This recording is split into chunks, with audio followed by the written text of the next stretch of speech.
Welcome to my YouTube channel. My name's Kathie Owen, certified fitness trainer and life coach since 2002, teaching others the Stop the Mind Screw process. We talk about fitness, growth mindset, habits, and even some reality transurfing. Today, we are talking about a huge life changing book and what could possibly be the origin story of Stop the Mind Screw process. This is part one of a two-part series on the book Psycho-cybernetics and probably even more. Be sure to subscribe to my channel and hit that bell so you never miss content from me. Let's get into the episode. I was a junior in college in 1987. Feels like 1,000 years ago, but yeah. My psychology course of the semester had a term paper due soon. I had to write about a self help book, and the book I picked was the original text of Psycho-cybernetics. Today, this book is considered one of the world's classic self help books.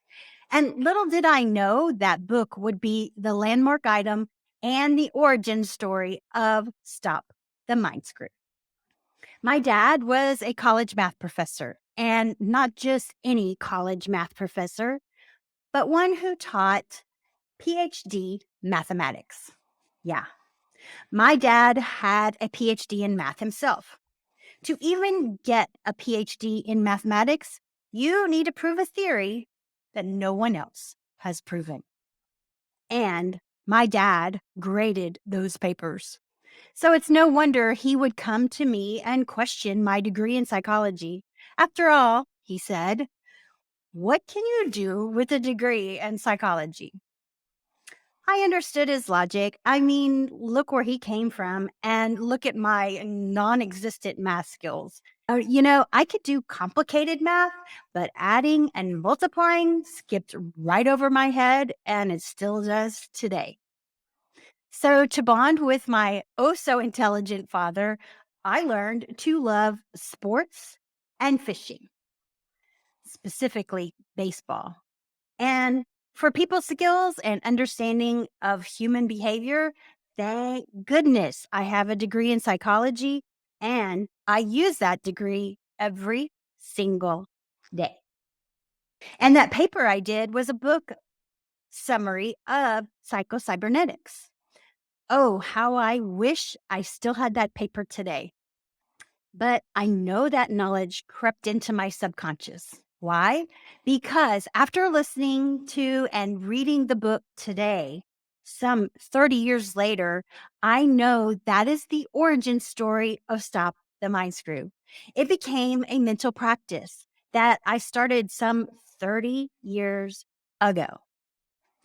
When it comes to mind screwing yourself out of happiness, positive thinking, and a new insight in life, and even figuring out how to calm that nervous system, I'm going to turn to the book and give you a psycho-cybernetics summary in today's terms.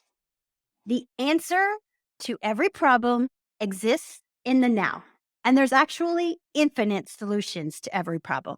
Eckhart Tolle, my all-time favorite author, teaches us this in his book, The Power of Now. Think problem solving, new ideas, or the solutions to any problem, we must assume that the answer exists in the now and set out to find it. For those of you who aren't familiar with the author, Maxwell Maltz was an American plastic surgeon and author. By combining his daily work experiences as a surgeon with profound studies of human psychology, Maltz came to the conclusion that our self-image is the cornerstone of our mental health, and therefore the cornerstone of all the successes and failures that happen in our lives as a result. The book became a bestseller. It was published in 1960, almost 30 years before I even wrote that paper.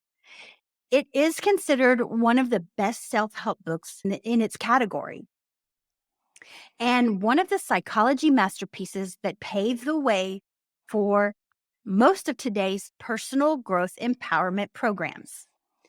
Today, we are going to discuss several tips and suggestions that I learned from the book.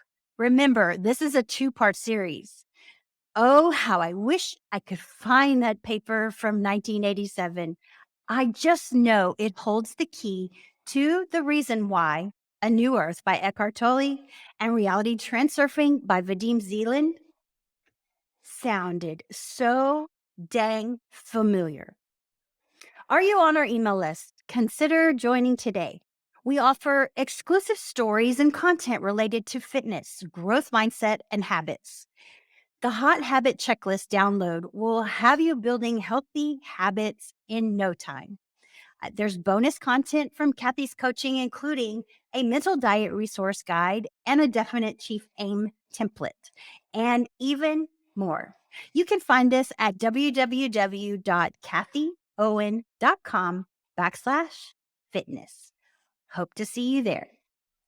So we begin with self-image. The book starts with the concept that everyone has a specific mental portrait. This portrait defines us. It contains our belief systems about life. The negative beliefs and false beliefs stem from here.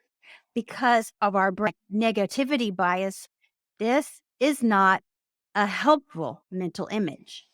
That mental portrait is a result of our past experiences, successes, failures, feelings, and behaviors. As a result, this image represents a foundation on which we build our personality. The human brain has what is called a negativity bias. I just mentioned that. These past experiences define the individual in a negative way. Negativity bias occurs even when adverse events and positive events are of the same magnitude. This means we feel negative events more intensely. This is a bad habit. When we cling to that negativity bias, we end up behaving in a way that's not in alignment with who we really are. This mental blueprint can be overcome, and that is what psycho-cybernetics is all about. We have to construct a new self-image, a positive self-image. What we fail to understand is that every one of us was born for success. Every human being has that internal greatness that is just waiting to be unleashed. And before you go further, here's a reminder. You are that human being. Inside of you, regardless of the opinion you may have of yourself, lies the ability to be happy and successful in everything you put your mind to. In this exact moment, you have the opportunity to do things you've always dreamed of doing. And that opportunity becomes available as soon as you dehypnotize yourself from thoughts like, I can't, I'm not skilled enough, I don't deserve it, and the like.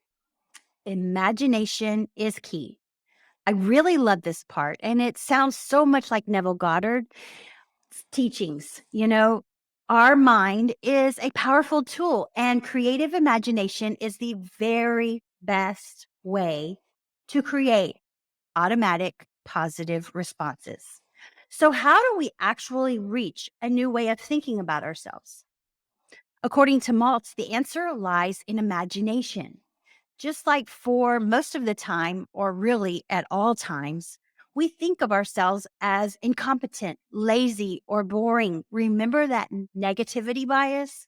We can create a new, creative mental impression, behaving and acting as if.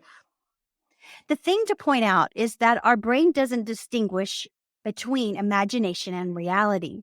Instead, it acts based on the information we send through our thoughts. Thus, we can imagine a new version of ourselves through our attitude and interpretation of various situations, describing the new paradigm to our brain, which in turn will find a way to make that image come to fruition. This is exactly what we do when we do as Neville Goddard teaches by picturing ourselves from the end in mind. However, to reach that new level, we must have a clear picture of the person we want to be. By regularly checking in on that mental picture, we make sure that every effort we make will be directed toward that goal, therefore enhancing its power.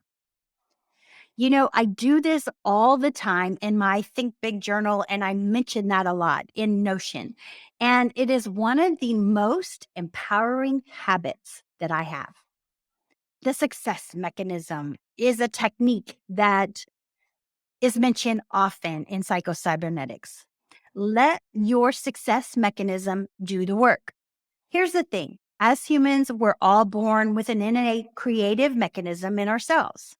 And although we often decide to ignore it to the benefit of the conscious part of our brain, it remains there.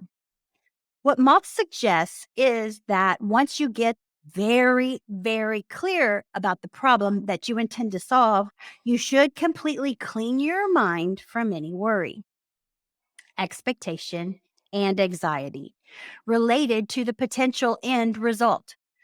You should let your subconscious mind do all the work.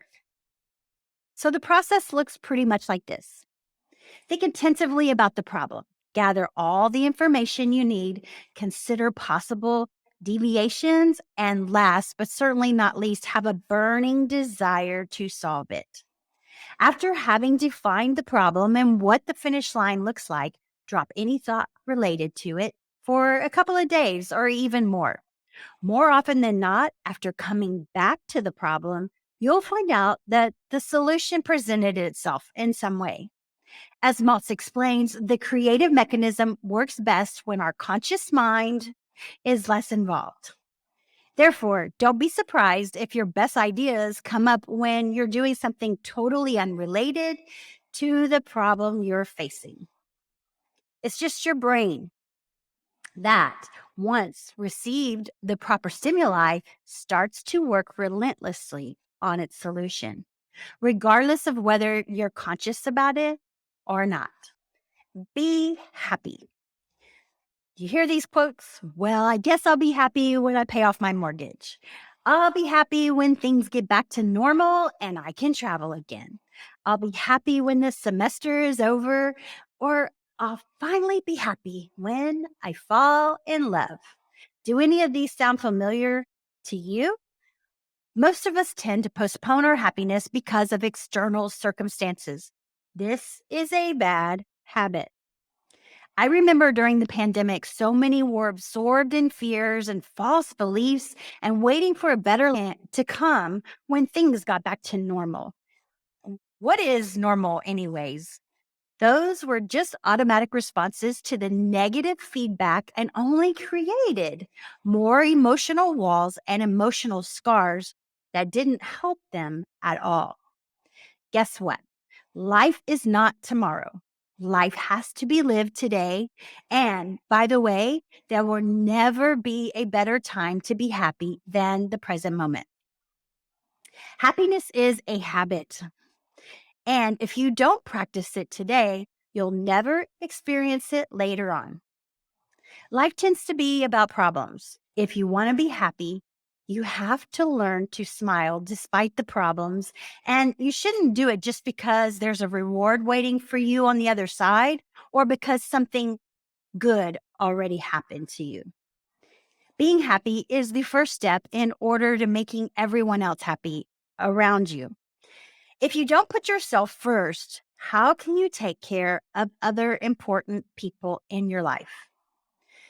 This is why the airplane directions tell you to put your oxygen mask on first before helping children or others. Obviously, we can't be happy all the time, but we certainly can be happy most of the time.